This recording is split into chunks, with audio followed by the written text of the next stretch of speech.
Hi guys, I'm Yuri, and in this video I would like to discuss with you and share some thoughts about the bridging finance.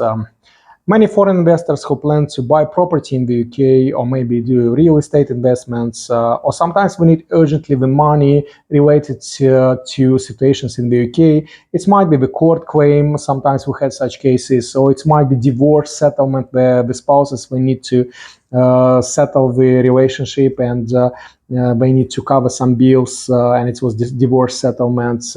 Sometimes it might be the tax bill where you need to cover urgently the stamp duty and pay your stamp duty fees or capital gain. So for these reasons and many other reasons where the investor urgently need the money in the UK, sometimes you might apply for bridging finance.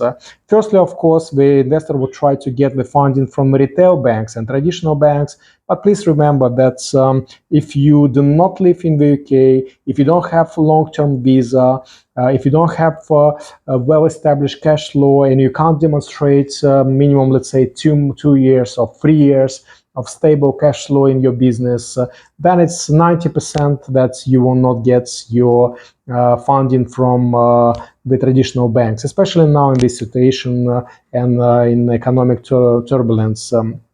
Also, please remember it's a question of time. So even if retail banks were ready to and they give you initial positive feedback that yes, we might finance you, normally it takes quite long. It will take probably between 2 to 3 months, sometimes up to 6 months, and it will take very long, and you will struggle to complete your deal and you miss your deadline to get the funding. So the alternative finance is one of the very efficient tools. You can apply to this. There are lots of companies who provide alternative funding.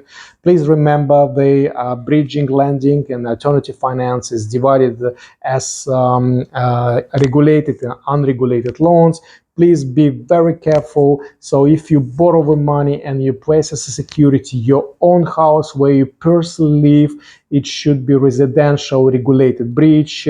It's one situation. However, if you do not live in a property and you place it as a collateral and as a security, please be very careful. It's likely to be as unregulated loan.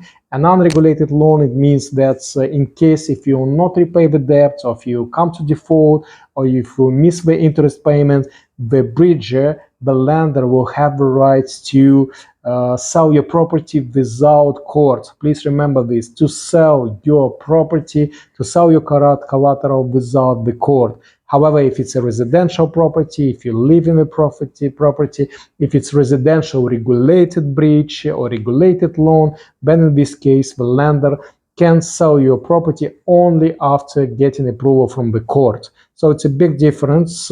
So pay attention, is it regulated loan or unregulated bridging loan? Again, couple of points that normally the bridge loan rates were higher than with traditional banks. Normally they, I would say, between 6 to 12% per annum per year. Sometimes if it's even high, it might be 15% or even 20%. It also happens in the practice. So you need to be careful with conditions and rates, how you're gonna repay the debt as well. The bridger, most of the lenders will, of course, will pay lots of attention how you're going to repay and return the capital back. So what's your exit out of the loan? And normally it's either refinance or sell the property, or you might get funding from other sources, maybe from your business as a dividends, or maybe from your family members. But most of the lenders, bridging lenders, alternative lenders, we're quite skeptical about repayment from any other sources.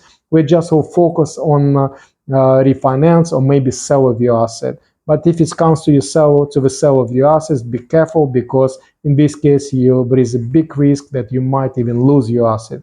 So if you have any questions, we have lots of experience of dealing with finance, refinance, defaults of the clients, dealing with bridgers on behalf of the lenders, on behalf of the borrowers as well. So if you have any concerns, if you would like to find out, if you're foreign investors who wants to invest into UK and you need urgently the funding and you would like to check about the bridging finance, please feel free, please contact us for the consultation, and they're ready to discuss with you these special situations.